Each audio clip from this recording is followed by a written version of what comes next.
Bonjour à tous, aujourd'hui, nous plongeons au cœur d'une réalité stratégique qui redéfinit l'équilibre des forces en Afrique du Nord et au Sahel. L'information est récente et lourde de sens. Un drone malien, probablement en mission de reconnaissance ou d'attaque près des frontières sensibles, a été intercepté et abattu par les défenses algériennes en l'espace de 4 minutes à peine. Cet incident n'est pas un fait divers isolé. C'est l'étincelle qui révèle l'immense potentiel incendiaire de la région. Et surtout, c'est la démonstration tangible d'une nouvelle forme de puissance déployée par l'Algérie. Cet événement intervient dans un contexte sahélo-saharien explosif, marqué par l'expansion de l'influence russe via le groupe Wagner, les tensions frontalières, les activités terroristes résiduelles et une course aux armements technologiques silencieuse mais acharnée. Derrière cette neutralisation éclair ne se cache pas nécessairement un missile traditionnel. Non, elle symbolise l'avènement d'un champ de bataille invisible, celui du spectre électromagnétique. L'arme ultime du XXIe siècle n'est pas toujours celle qui frappe le plus fort, mais celle qui prive l'adversaire de sa capacité à voir, communiquer et frapper. Une arme qui peut transformer un chasseur à 100 millions de dollars en un amas de métal aveugle et sourd, qui peut faire s'écraser un essaim de drone sans tirer un seul obus, et qui rend obsolète des décennies d'avantages technologiques occidentaux. Cette arme, l'Algérie la possède et la déploie. Son nom de code, Krasuka 4. Avant de découvrir comment ce système redoutable fonctionne et pourquoi il change la donne géopolitique, assurez-vous de ne rien manquer de notre décryptage. Abonnez-vous à la chaîne et activez la cloche de notification. Nous allons révéler des informations que les médias traditionnels ignorent ou passent sous silence. Votre soutien par un abonnement est crucial pour continuer cette mission d'analyse en profondeur. Le Krasuka 4, dont le nom évoque en russe la belladone, une plante toxique et mortelle, est bien plus qu'un simple brouilleur. Conçu par le géant russe Rostec, c'est un système de guerre électronique, GE, mobile de puissance stratégique, monté sur un châssis tout-terrain robuste. Sa mission est triple, voir, submerger et détruire les sens électroniques de l'ennemi. La vision panoramique, une détection à 360 degrés. La première force du Krasuka 4 est son œil hyperperceptif. Il peut détecter les émissions radar ennemies à des distances astronomiques. Radar de veille aérienne. Portée de détection allant jusqu'à 1500 km. Cette capacité est phénoménale. Un seul système déployé dans le sud algérien peut théoriquement écouter les émissions radar du Maroc, de la Mauritanie, du Mali, du Niger, de la Libye, et même au-delà. Il dresse une carte électronique en temps réel de toute activité militaire dans un rayon couvrant une bonne partie du Maghreb et du Sahel.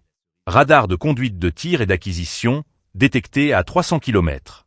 Ces radars, qui guident les missiles solaires et RR, sont les nerfs optiques des systèmes de défense adverses. Les repérer, c'est identifier précisément les menaces directes contre l'espace aérien algérien. Le brouillage offensif, l'aveuglement stratégique. Une fois détecté, la cible est neutralisée. Le Krasuka 4 émet des ondes dirigées d'une puissance phénomène pour saturer les récepteurs ennemis. Neutralisation des aéronefs. Il peut brouiller les radars des avions de chasse, comme les F-16 marocains ou les Mirage 2000, à 150 à 250 km, les rendant incapables de verrouiller une cible ou de se défendre. Pire, il vise les forces multiplicateurs. Les avions AWACS, de type E-300 ou E-7, sont vulnérables jusqu'à 500 km.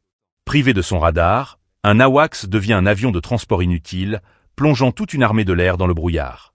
Suppression des défenses solaires. Les radars des batteries patriotes, Davides Sling ou S-300 adverses peuvent être brouillés à 300 km, les rendant inefficaces et les exposant à des frappes.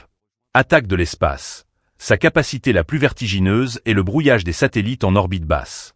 Les satellites espions occidentaux, américains, français ou commerciaux à haute résolution qui survolent le territoire pour recueillir du renseignement peuvent voir leur liaison perturbée, créant des « angles morts » dans la surveillance ennemie.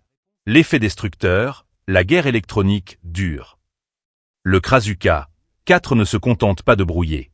En émettant des impulsions électromagnétiques focalisées et ultra-puissantes, il peut griller littéralement les circuits électroniques sensibles d'un drone, d'un missile de croisière ou des récepteurs d'un hélicoptère. C'est probablement cette capacité qui a été mise en œuvre contre le drone malien. Une surcharge électronique ayant conduit à son crash, bien plus discrète et économique qu'un tir de missile. La puissance de l'Algérie ne réside pas dans le Krasuka 4 seul, mais dans une combinaison intégrée de systèmes russes et chinois, formant un véritable mur électronique. Le duo russe, outre le Krasuka 4, dont l'armée algérienne disposerait de plusieurs unités, Alger possède également le RTU-BM Avtobaza-M, un système plus léger spécialisé. Dans la détection et le brouillage des communications des avions, hélicoptères et drones à plus courte portée. L'apport chinois récent, fin 2024, l'Algérie a acquis un système intégré de guerre électronique chinois de dernière génération. Ses capacités, complémentaires, sont alarmantes pour un adversaire. Détection à 600 km, brouillage des communications sur 300 km, et surtout, l'interdiction totale des signaux de navigation par satellite, GPS, Galileo, GLONASS, BEIDou, sur ce même rayon. Imaginez un escadron de drones Bayraktar turcs ou une salve de missiles de croisière perdant soudainement leur guidage GPS au-dessus du Sahara. Ils deviennent des projectiles aveugles. Cette combinaison crée une bulle de déni d'accès électronique sur l'ensemble du territoire national. Tout aéronef, drone ou missile pénétrant cette bulle risque de devenir sourd, aveugle, muet, et finalement, une cible facile pour les intercepteurs et l'artillerie anti-aérienne classique, comme les redoutables systèmes S-400 et Pantsir S-1 que l'Algérie déploie. L'acquisition de ces systèmes n'est pas un exercice de prestige, mais une réponse calibrée à un environnement de menaces concrètes et multiples. La frontière sahélo-saharienne, un abîme d'instabilité. L'incident du drone malien est symptomatique. Cette région est une poudrière. Présence de groupes terroristes, expansion des milices russo-africaines du groupe Wagner, présent au Mali, au Niger, en Centrafrique, État failli ou instable, et trafic en tout genre. Le drone abattu pourrait appartenir à une milice locale, à une puissance étrangère par proxy, ou être un appareil de reconnaissance terroriste. Le Krasuka 4 est ici un outil de souveraineté dissuasive. Il envoie un message clair à tous les acteurs, étatiques ou non, que les incursions dans l'espace aérien algérien, même par de petits drones, seront détectées et punies avec une extrême célérité. Il protège les sites sensibles du Sud, champs gaziers, bases militaires, centres de recherche, contre la reconnaissance et les attaques low cost. La rivalité avec le Maroc, la course à la supériorité technologique. C'est le front le plus conventionnel et le plus intense. Le Maroc, allié des États-Unis et d'Israël, s'est massivement équipé. F-16 VIP de dernière génération, drones armés turcs Bayraktar TB2 et AKNC, drones suicides israéliens Harop, et des systèmes de missiles IMAR à longue portée. Face à cette panoplie, les systèmes algériens de GE ont pour mission de niveler le terrain, voire de l'inverser.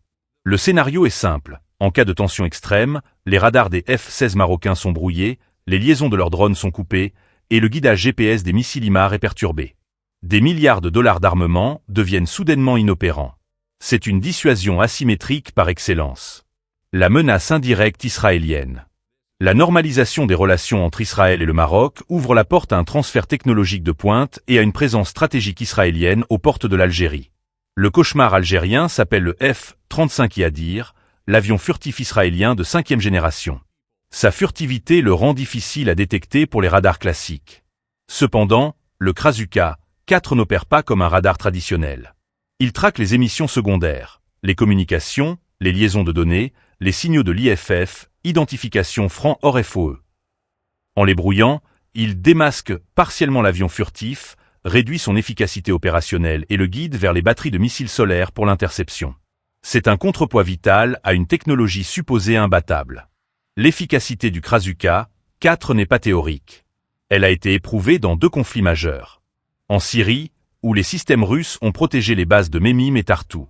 Ils sont crédités d'avoir provoqué le crash de plusieurs drones d'attaque turcs Bayraktar TB2 et d'avoir perturbé les missiles de croisière occidentaux, réduisant significativement leur précision. En Ukraine, le tableau est plus nuancé. Le Krasuka 4 a prouvé sa capacité à perturber les communications, les drones et le GPS ukrainien.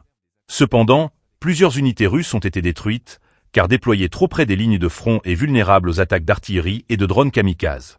L'Algérie a certainement tiré les leçons de cette vulnérabilité.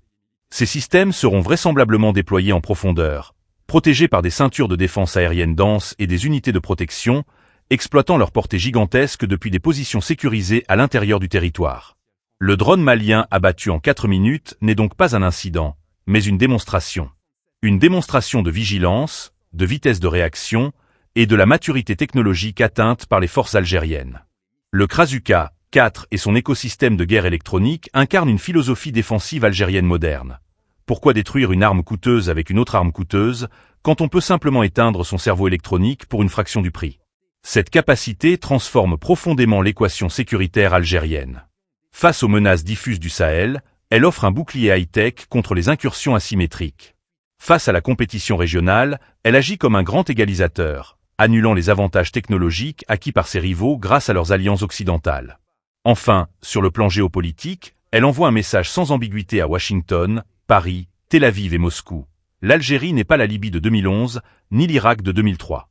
Elle a les moyens de rendre prohibitif le coût d'une intervention contre elle, en complexifiant radicalement les plans de bataille de ses éventuels adversaires. La course n'est pas finie. Les contre-mesures évoluent, et l'Algérie surveille sans doute déjà la prochaine génération de systèmes, intégrant l'intelligence artificielle pour une adaptation en temps réel. Mais aujourd'hui, avec le Krasuka 4, elle a placé la barre très haut. Elle a investi dans la dimension invisible de la puissance, celle qui, sans faire de bruit, impose le respect et garantit la souveraineté.